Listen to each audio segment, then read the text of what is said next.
croeso nôl I chi ac I ni nôl yn y gornel ffasiwn gyda Hugh fan hyn I orffen yr rhaglen.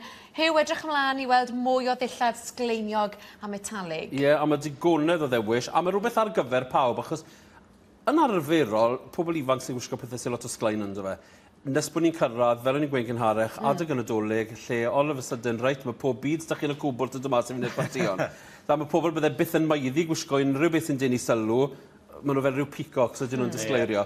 Ond os edrychwch chi ar nest fan hynna'r, mae hon yn siwmper crefftus dros ben, oherwydd beth maen nhw wedi wneud, maen nhw wedi cynllunio yn y ddau liw metalik, felly mae ydych chi'r air a'r arian yn gwaead y defnydd yma, rhyw fath o jersey acrylic ysgafn yw e. Ond hefyd, oherwydd bod nhw wedi wneud y plethu man yma trwy corff y peth, mae'n creu cysgod yn y peth hefyd. So mewn ffordd, mae'n edrych fel sy'n streipen dych chi. Nes y got I hon wedyn, y peth diwethaf bydden ni moyn wneud oedd mynd am rhywbeth a lot fawr o fanylder. Felly, ni wedi mynd am got mae'n flin di fi, sy'n edrych digon tebyg i'r stael traddodiadol Crombie yn y gwlan. Mae hwn yn edrych yn hyfryd, un botwm sydd yn y blaen fan hyn.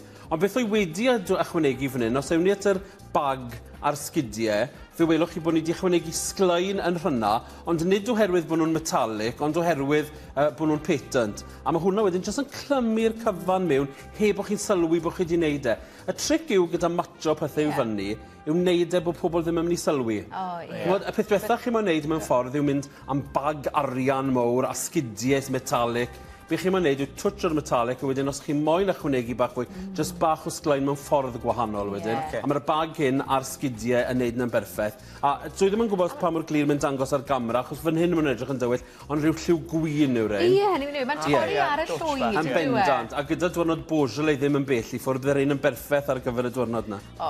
Gwaith ymchwil penny gawr fyna Hugh. Fi Ymlaen ei hanna unwaith eto. Reit, ni wedi mynd at Hanna ar heddi, o'i wedi mynd at TK Maxx. Nawr mae rhaid I fi gyfadde, dwi ddim fel arfer neu'n gyson yn dangos dillad TK Maxx ar y rhaglen, oherwydd mae'n golygu... Gwaith chwilotan dwi'n meddwl amdan TK Maxx. Wel, beth mae'n golygu yw first come, first serve. Os rwy'n dangos y trwsar yma fan hyn, mae'r gwylwyr wastod ar ôl y rhaglen yn mynd i'r siopau brynu dillad. Fi'n clywed yn ôl o'r siopau. Yn TK Maxx, mae gofyn bod chi'n mynd, a fel I ti'n gweud, chwilota. Pan gyrraeddais i'n y bore yma, o'n I ddim yn gweld dim byd asglaen o gwbl. Nes bod fi'n darganfod y trwsar yma Hanna'n gwisgo, nath ysglaen ar pris yn ddenu, 9.99 kilog, ac wedyn dechrau creu gwisg mas o honna. Gallai jyst dweud y labelis dyn ni fan hyn, boys. Mae jacket TK Maxx dyn ni fan hyn, Calvin Klein yw'r jacket mae'n gwisgo, felly byddai'r pris gwreiddiol yn I cynnodd erbyn hyn. A Hanna, os ti jyst agor y jacket ychydig, nes y gat wedyn y sglaen, beth oedd wedi'i wneud yw mynd am rhywbeth gwlan hollol gwahanol. Jäger yw honna tu fewn I TK Maxx, ac bod y pris yn TK Maxx, beth yw ryw 49.99, oedd hon dros 100 yn roeddiol. Dyna sy'n wych am TK Maxx. Bod angen gwaith chwilotan I dderganol pethau, mae yna fergeinion go iawn i'w gael na. Yn bendant, a chymo weithiau, I chi'n mynd i'r lefel TK Maxx yn meddwl, gret, so'n mynd I wario lot o arian. Wel, yn y bôn, fi wedi gwario fwy yn TK Maxx na gydwy yn un o'r siopau eraill, ond am y prisio na fi wedi cael y beli byd enwog. Ie, a ti'n fwy parod yn neud o gan bod nhw'n resymol wedyn. Yn bendant. So ti'n cael gwerth arian am brisiau hyd yn oes yn... Yn sicr. A chymo beth ydyn ni gweithio chi'n neud hefyd, boys? Oherwydd o'n i'n siarad y menyw neu heddi, a oedd Michael Kors wedi dod lan. Mae lot o'n i wedi clywed o Michael, oedd hi beth wedi, cerwch ar Google ar eich ffôn yn y siop. Os chi'n ffansio rhywbeth ac meddwl, mae hwnna'n 60 pint, mae bach yn ddrug, edrychwch ar yr enw, dodwch yn eich ffôn I weld pa mae'r enwog un o. Felly, os ydy'r enwau a labeli'n bwysig I chi, dyma'r llefyn. A ni wedi creu gwisg gyda Hanna heddi, chymod sy'n hollol unigryw. Ydy'r lliwiau metalig mae yn boblogaeth I fechgyn hefyd? Achos dim rhywbeth dwi'n tueddu wisgo. Ti'n gweld bod yna bethau gael allan? Na, does dim lot o bethau metalig ar gyfer y bechgyn. Ond, dweud hynny, mae lot o'r siwtiau sydd wedi dod yn ffasiynol gaia yma, dilyn nhw'n rhaf, a lot o sglaen arno nhw. Sydd gallu edrych yn gret. Fi'n credu mynd I bynnu ar eich oedran chi, eich siap chi, a yn y bôn, pan chi'n edrych yn y ddrych, fi'n credu gallwch chi weld yn syth gyda siwt. Yn aml iawn, mae sglaen gallu gwneud siwt I edrych yn rhad. Mae gofyn bod chi'n gwisgo fe mewn ffordd ffasiynol dros ben. Ie, felly cael. A wedyn mae'r lliw, fel y ti'n dweud, yr plwm neu fel y Beaujolais, draw fan hyn hefyd. River Island, boys, yn cynnig pob math o bethau a sglaen. Maen nhw'n arwain y ffordd mewn I weid y gwir, lle mae falle themau a dylanwadau a dalweddau o'r foment yn bwysig. Bydd rhain yn diflannu'n gyflym iawn wrth gwrs hefyd.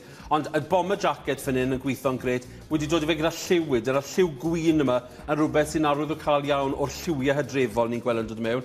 Dewis sgrt yn lle wedyn wrth gwrs mynd am trwsar sy'n gweithio'n gret. byddwch yn ofalus wedyn beth i'ch chi'n neud gyda'r bag.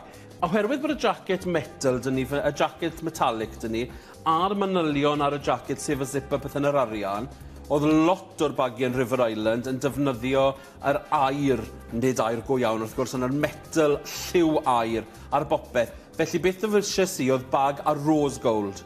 So, maen nhw'n llawer mwy ysgafn. Wel, mae air yn felyn iawn, mae rose gold a twtch fwy o binc yn yr metal. Felly chi'n gweld fan hyn, wedech chi ddim fan hyn, mae air yw beth sydd ar y bag. Na, mae ddech yn eitha arian o fan hyn, beth bynnag. Ond byddwch yn ofalus, os ydy manylion bach yn eich poeni chi, a mae rai fi gyfaidd i heddi oedd yn y moeni dod i bag a rhyw zip mowr air nes y gat y metal lliw gwahanol, ond i ddim yn licio fe'n farian. Felly beth ni wedi gwneud wedyn yw sicrhau bod dim manylion ar y sgidiau, achos mae lot o'r sgidiau sydd ar bwcl a pethau ymlaen hefyd. Byddwch yn ofalus gyda'r sgidiau pethau hefyd. A mae twyd, Owain, so os ti wedi gweld, mae yna ddau dwll fyna, dos yn y blaen ar tu ôl. Os, yn bendant. A mae rein yn symud chi mlaen yn gret o'r haf i'r gaia wrth gwrs.